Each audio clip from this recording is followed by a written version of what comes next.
63 நாயன்மார்கள் வரிசையில் இன்று நாம் காணப்போகும் நாயனார் புகழ்துணை நாயனார். ஸ்ரீவில்லிபுத்தூரில் பிறந்து மிகச்சிறந்த சிவபக்தராக விளங்கியவர்தான் புகழ்துணை நாயனார். சிவாகம விதிகளின்படி பரமசிவனை அன்றாடம் பூஜித்து அர்ச்சனை செய்து வந்தார். தொடர்ந்து இவர் செய்து வரும் பூஜையும் அர்ச்சனையும் அனைவரையும் ஆச்சரியத்தில் ஆழ்த்தியது. காரணம், ஒவ்வொரு நாளும் சிவாகம விதிகளின்படி பூஜிக்க வேண்டும் என்றால் அதற்கு நாள் முழுவதும் வேலை செய்ய வேண்டும். மற்ற வேலைகள் எதுவும் செய்ய முடியாத நிலை ஏற்படும்.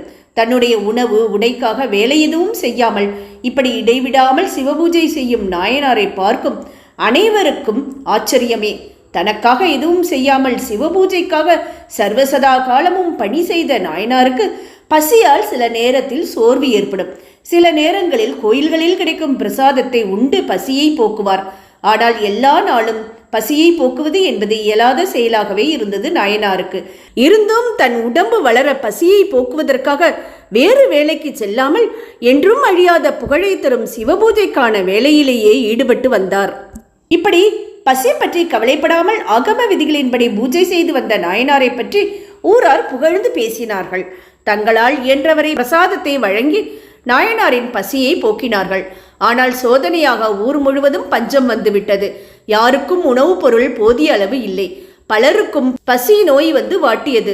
ஊர் மக்களே பசியில் வாடும்போது நாயனாருக்கு உணவு கிடைப்பது அரியதாகி போனது. ஆனால் ஒருவேளை தான் இறந்தாலும் பரவாயில்லை, தான் செய்யும் பூஜை அர்ச்சனைகளிலிருந்து வழுவாமல் தொடர்ந்து இறைவனை வழிபட்டு வர வேண்டும் என்று அவர் இறைவனை வழிபட்டு வந்தார்.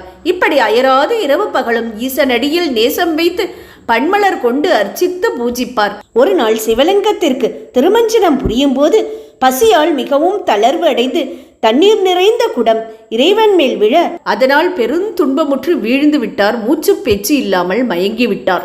மூச்சு பேச்சு இல்லாமல் மயங்கி விழுந்த நாயனாரின் கனவில் தோன்றிய இறைவன், அன்பனே, பஞ்சம் நீங்கும் வரை உமக்கு நாம் நாள்தோறும் இங்கே ஒரு காசு வைப்போம் என்று அருளினார். அதே போல நாயனாரின் பசி நீங்கும்படியாக தினமும் ஒரு காசு இறைவனின் பீடத்தின் கீழ் இருந்தது. இந்த செய்தியை ஊர் முழுவதும் அறிந்து நாயனாரின் புகழ் நாட்டின் எல்லை வரை பரவியது.